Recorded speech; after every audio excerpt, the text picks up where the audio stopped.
Welcome to the video about maintenance of your saxophone. This video is going to cover some of the main tips to keep your saxophone in good working condition, and we'll also cover a couple of the things that commonly go wrong with the saxophone and how to fix those things when they happen. So we're going to start today with talking about how to keep your saxophone in good working condition with some activities you should do every time you play your instrument. I'm going to be demonstrating these today on the alto saxophone, but keep in mind these things apply to both tenor and bari sax as well. I'm going to start out by talking about reed care. So when you get done playing, make sure that you don't keep your reed on your mouthpiece when you put it back in your case. That's one of the most important things I'm going to say today. There are some horror stories that I can tell you about students who have left reeds on their mouthpieces, and those things start getting chipped and warped, and worse yet, they start molding onto your mouthpiece, and you're putting that into your mouth. Mold, it's just a bad idea. So yes, does it take a few extra seconds to take that reed off the mouthpiece? It sure does, but do it. Please do it. So then, be very careful when you take that mouthpiece or the reed off of the mouthpiece so that you don't chip your reed. Again, one of the things that happens a lot of times is students complain that their saxophone's not working, and one of the first things I say was, let's look at your reed, and if it's chipped even a little bit, that can be causing the problem. So you need to make sure that your reed is in really good condition, okay? And you should store that reed in a plastic reed case. Now you can buy those from music stores, and actually your band director will supply an order sheet that you can order those. They usually are very cheap, and they can store 4 or 8 reeds at a time. If you don't have one of those plastic reed cases, I don't have one in front of me right now, you can use the little plastic sleeve that your reeds most likely came in the box, and just slide those in very carefully. It's really important that you don't just take your reed and throw it in the case. Again, they can get chipped very easily that way. They can get a little more warped. When you put them in the cases, that keeps them in better working condition. One more thing about reeds is you should always have 3 reeds, at least 3 reeds in your case that are in good working order. 2 of those reeds you should be using, either alternating back and forth, or maybe you're just randomly picking one or the other, but they both work. You know how new reeds can be. They can be kind of a pain to get working right away, but if you always have 2 reeds that are good working order, if you're in a rehearsal or even worse yet, a concert, and that reed chips or just doesn't work anymore, you have another reed that you can count on, that you know is working, you've broken it in, and you can make that switch, and that's really important to be able to do. And then you have that 3rd reed that's brand new, and then once that one of those reeds is no good and you have to throw it away, then you have that 3rd reed that then becomes one of your 2 working reeds, and you can break that in so that both are working. And then of course you're going to have to find a new 3rd reed that's brand new. My suggestion to you is, if right now you have no reeds, or you're down to just 1 or 2, buy a box. A box of 10 reeds is going to probably be just fine, probably more than enough for the rest of the school year if you take good care of them. So go ahead and order that. So that's the discussion on reeds. A couple other things about the instrument you should know. You should all have some cork grease. That cork grease, of course, is to take and put on the end of where your mouthpiece goes on here. So if your mouthpiece isn't sliding on very easily, you can put some cork grease on there. Sometimes people will put it on this section too, where it goes into the main part of your saxophone, and you can do that. I've actually heard an interesting thing. If this thing isn't going in very easily, make sure you unscrew the screw here first. But I've actually heard of people taking a graphite pencil, just a regular pencil, and coloring this section here, and that will help this slide in here a little bit better. Okay, so yeah, so that's something that's really important, is to have a container of cork grease. This will last you for a very long time, and it's very cheap, so make sure you have that. Some people like to have a polishing cloth. It's not absolutely necessary, but if you want to keep your saxophone nice and shiny, you can buy a cloth. Don't spray anything on your saxophone, like cleaning supplies, anything like that, even water. Just use a dry cloth. If your saxophone gets wet, you're outside for marching band or something, don't put your saxophone in the case right away. Make sure you give it a chance to dry off, okay? And then one more thing that you should have is you should have some kind of cleaning swab.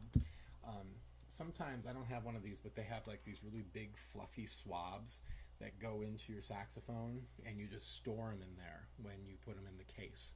And those are fantastic. Use that after every time you play to get the moisture outside of the inside of your saxophone. You can also get one of these swabs, which is just basically a cleaning cloth. It's got a cloth with a big string with a weight at the end here. And make sure when you clean that you put it in the top. Don't go in through your bell. You want to take it in through the way that your air goes. And you just drop this in all the way. And then you actually have to tilt your saxophone over for that weight to come down. Let's see if I can grab it there. I'm actually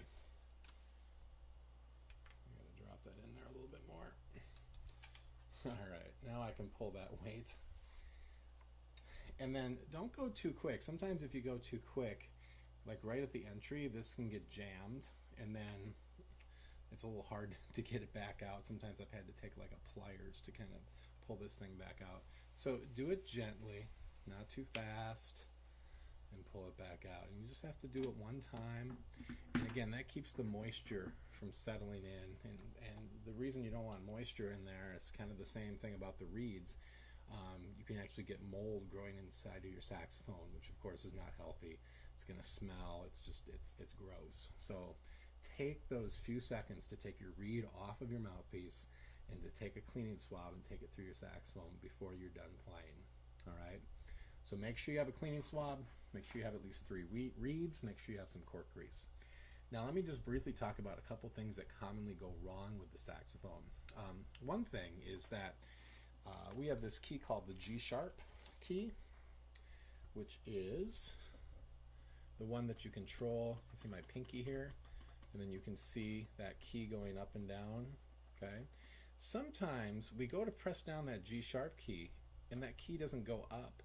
Again, sometimes the moisture collects underneath there, and that key sticks. All it takes is just taking your finger and just lifting that key one time, and it usually will be fine.